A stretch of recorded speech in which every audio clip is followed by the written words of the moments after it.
सभी पत्रकार मित्रों, आपको नमस्ते। संजय मयूख जी, हमारे मीडिया के राष्ट्रीय सह प्रभारी, सदैव भीम बाबू, राकेश जी, मृत्युंजय जी, विनोद बाबू, अजय भट्ट जी, सभी मित्रों, ये प्रेस कॉन्फ्रेंस में आपको बुलाया है राहुल गांधी की झूठी बेबुनियाद बातों का जवाब देने के लिए। अभी उनका दिल्ली में प्रेस कॉन्फ्रेंस हुआ है और अपनी आदत के मुताबिक राहुल गांधी ने भटकाने की कोशिश की, गलत बयानी की और विषय पर कुछ नहीं बोले। राहुल गांधी को सजा हुई है 2019 में उनके एक भाषण पर। आज राहुल गांधी ने क्या बोला? उनका कमेंट था, मैं सोच समझकर बोलता हूं। तो राहुल गांधी ने 2019 में जो बोला था वो सोच समझकर बोले थे। मैं उन्हीं की बात को कोट कर रहा हूं। और उन्होंने क्या कहा था? ये सारे मोदी चोर क्यों होते हैं? मोदी बिहार, पूर्वी भारत, पश्चिम भारत में पिछड़े और अति पिछड़े समाज से आते हैं, सबसे बड़ी संख्या में। तो श्रीमान राहुल गांधी ने पिछड़े समाज का अपमान किया था पब्लिक मीटिंग में। आलोचना करने का अधिकार है, गाली देने का अधिकार नहीं है। और राहुल गांधी ने गाली दी थी, बेइज्जत किया था, बेबुनियाद बातें की थी। तो राहुल गांधी जी, अगर आपको गाली देने का अधिकार है, एब्यूज करने का अधिकार है, तो जो पीड़ित होते हैं उनको कोर्ट में जाने का अधिकार है। वो कोर्ट में सुनवाई हुई, उनको भी अपनी बात कहने का वकील के माध्यम से मौका मिला। कोर्ट ने पूछा, आप माफी मांगेंगे? उन्होंने कहा, मैं माफी नहीं मांगूंगा। तब यह फैसला हुआ है। और ये राहुल गांधी पर 7 मुकदमे और चल रहे हैं डिफेमेशन के।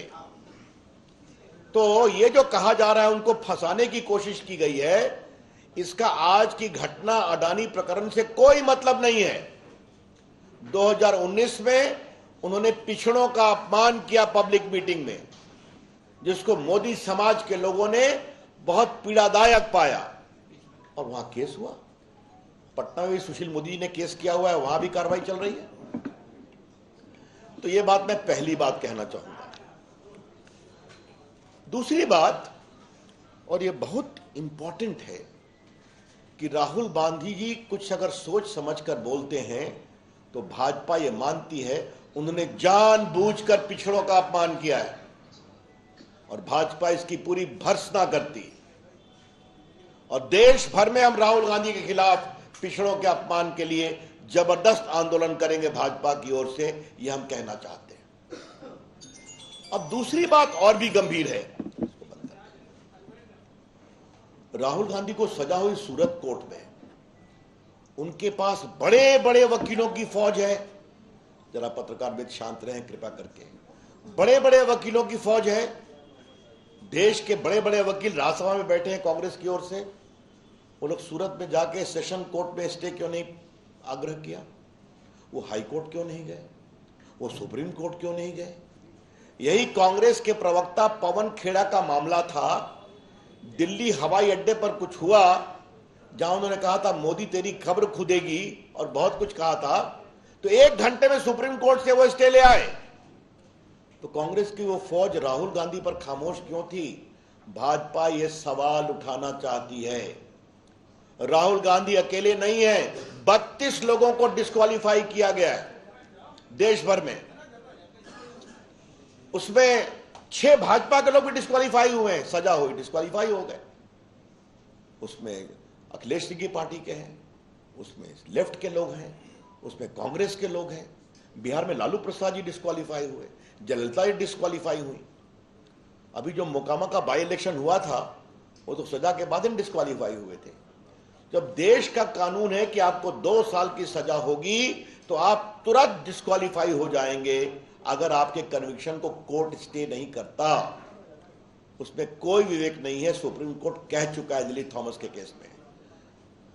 तो राहुल गांधी की पार्टी की तरफ से उनको कोर्ट से स्टे दिलाने की कोशिश क्यों नहीं हुई?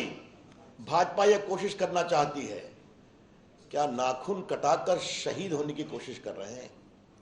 हमारा स्पष्ट आरोप है जानबूझकर यह नहीं किया गया ताकि कर्नाटक के चुनाव में राहुल गांधी के प्रकरण को भुनाया जाए, और ऐसा संकेत उनकी बहन के साथ साथ बाकी लोगों ने भी कहा है। यह बात हम स्पष्ट कहना चाहते हैं। इसलिए जो पूरा प्रकरण है आज का प्रेस कॉन्फ्रेंस, यह सब कुछ एक सोची समझी रणनीति है कि राहुल गांधी को एक बलिदानी बताओ और कर्नाटका में इसका लाभ लो। या फिर तीसरी बात है, क्या कांग्रेस के अंदर कुछ अंदरूनी पॉलिटिक्स चल रही है? राहुल को कांग्रेस से हटाओ और कांग्रेस बचाओ, इसका जवाब तो कांग्रेस को देना पड़ेगा। इसलिए मैं फिर कहता हूं कि राहुल गांधी जी, आपके कन्विक्शन के बाद आपके यहां बड़े बड़े देश के नामी गिरामी वकीलों की फौज है, उन्होंने स्टे की कोशिश क्यों नहीं की? और क्या राहुल गांधी जी आपके लिए अलग कानून बनेगा क्या? 32 लोग डिस्क्वालीफाई हुए तो बाई इलेक्शन हुआ, तो आपके लिए क्या अलग कानून बनेगा क्या? उसकी पूरी सूची मैं चर्चा कर चुका हूं, आपको अभी मैंने कुछ संकेत दिए। आज राहुल गांधी ने फिर झूठ बोला। क्या बोला?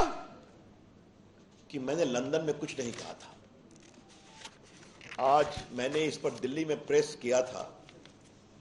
वो जैसे ही हारते हैं तो विदेश में जाकर भारत के लोकतंत्र का विलाप करते हैं। राहुल गांधी की पॉलिटिक्स बहुत सीधी है। हमको जनता वोट देगी, लोकतंत्र ठीक है। हम हारेंगे, लोकतंत्र खराब है। हम जीतेंगे, चुनाव आयोग ठीक है। हम हारेंगे, चुनाव आयोग खराब है। अगर हमारे पक्ष में न्यायालय ने फैसला किया, न्यायालय निष्पक्ष है। अगर नहीं आया तो न्यायालय कमजोर है। यह उनकी रणनीति है। अभी वो हारे नागालैंड में, हारे त्रिपुरा में, हारे मिजोरम में, और सब अल्पसंख्यक बहुल इलाके हैं। तो लंदन में जाके बोला। आज उन्होंने क्या कहा? हमने कुछ नहीं कहा है ऐसा कि अमेरिका और यूरोप को इसके बारे में विचार करना चाहिए। राहुल गांधी ने आज फिर झूठ बोला है। इसे राहुल गांधी ने लंदन में क्या कहा है आपको हम सुनाना चाहते हैं। सुनाओ।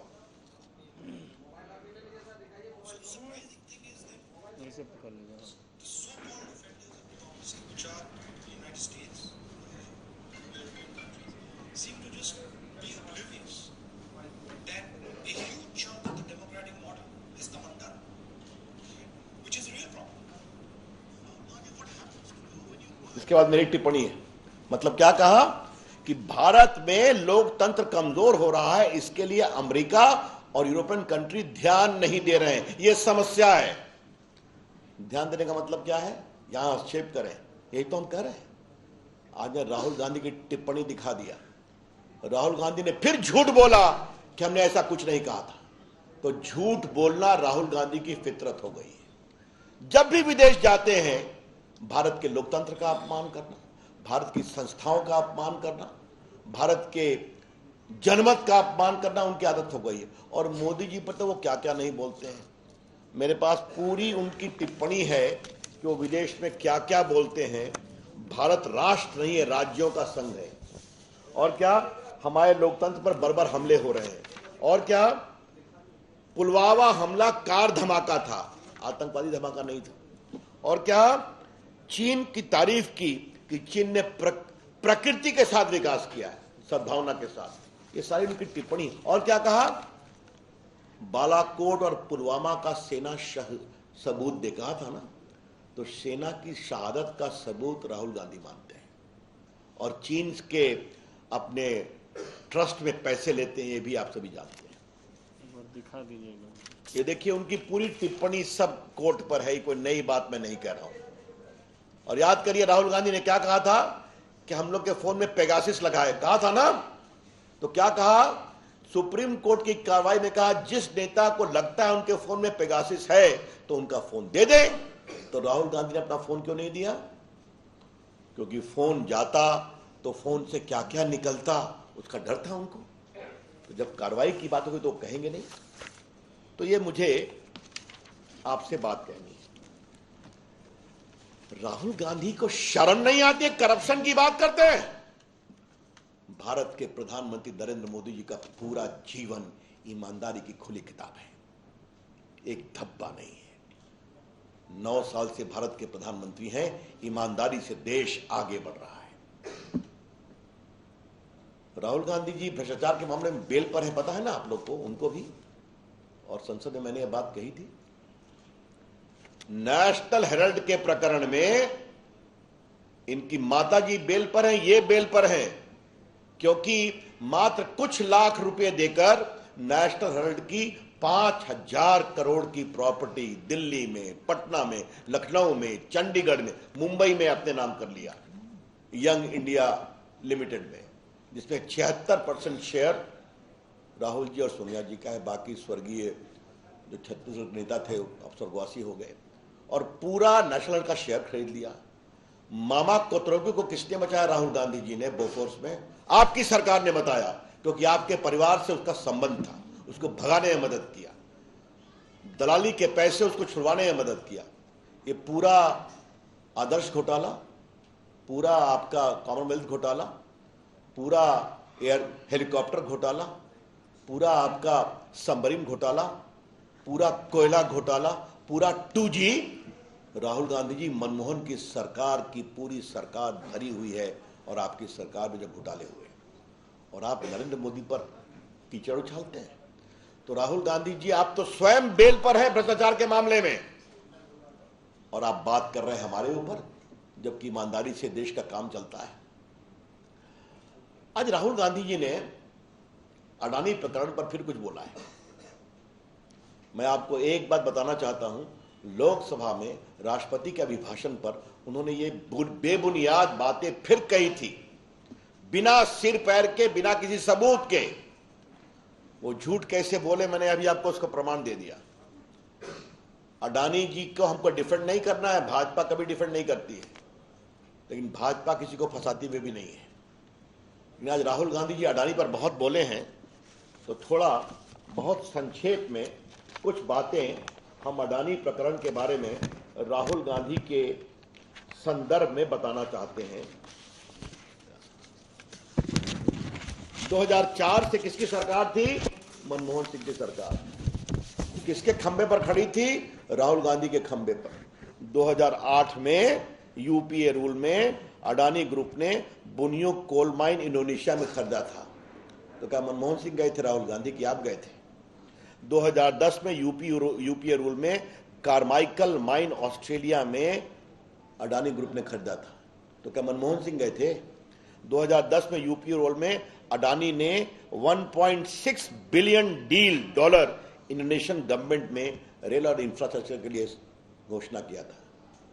और 2011 में यूपीए रूल में अडानी ने Galilee mine Abbot point port Australia में खरीदा था। तो ये तो आपकी सरकार में हो रहा था। तो क्या वो बार बार आपके लोग जा रहे थे क्या साथ में? और सुनिए, उनकी सरकार में और क्या क्या हुआ है, तो मैं आपको बताना चाहता हूं कि 65,000 करोड़ का पूंजी निवेश अडानी ग्रुप राजस्थान में कर रहा है, 15,000 करोड़ का बंगाल में कर रहा है, और उसकी माइन को एक्सटेंशन मिला है छत्तीसगढ़ में 2022 में उनकी कांग्रेस सरकार में, और केरला में भी हो रहा है। तो देश के व्यापारी देश के लिए काम करें, अच्छी बात है। तो आपके यहां कैसे राजस्थान में 65,000 करोड़ अडानी लगा रहे हैं आपकी सरकार में? ये कौन सी बात है? तो झूठ बोलना, बेबुनियाद आरोप लगाना राहुल गांधी की फितरत है।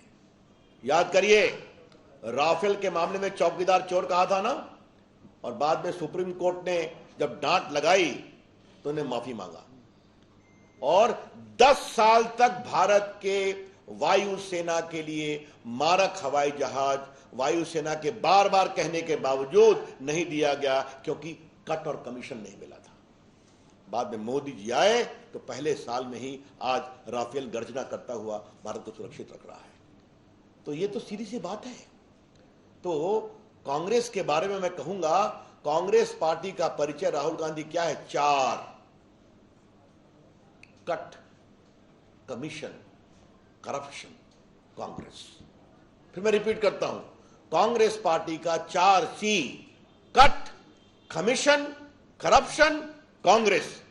और ये राहुल गांधी जी, नरेंद्र मोदी ऐसे महान शक्तिशाली नेता के बारे में इस तरह की बेबुनियाद टिप्पणी करते हैं, जिसके कारण भारत दुनिया की 5वीं इकॉनमी बन गया, जिसकी जो दुनिया के सबसे लोकप्रिय नेता हैं, जो देश के 80 करोड़ गरीबों को खाना खिलाते हैं, जिसके राज में गरीब खुश है, देश सुरक्षित है और भारत विकासशील विकसित भी हो रहा है। तो समस्या मित्रों, अंतिम बात मैं कहूंगा क्या है। राहुल गांधी की समस्या यही है कि उनको वोट नहीं मिलता। तो संजय बाबू, उनको वोट नहीं मिलता तो हम लोग क्या करें? अब आप ही बता दीजिए, क्या हम लोग जनता से उनके लिए वोट मांगे?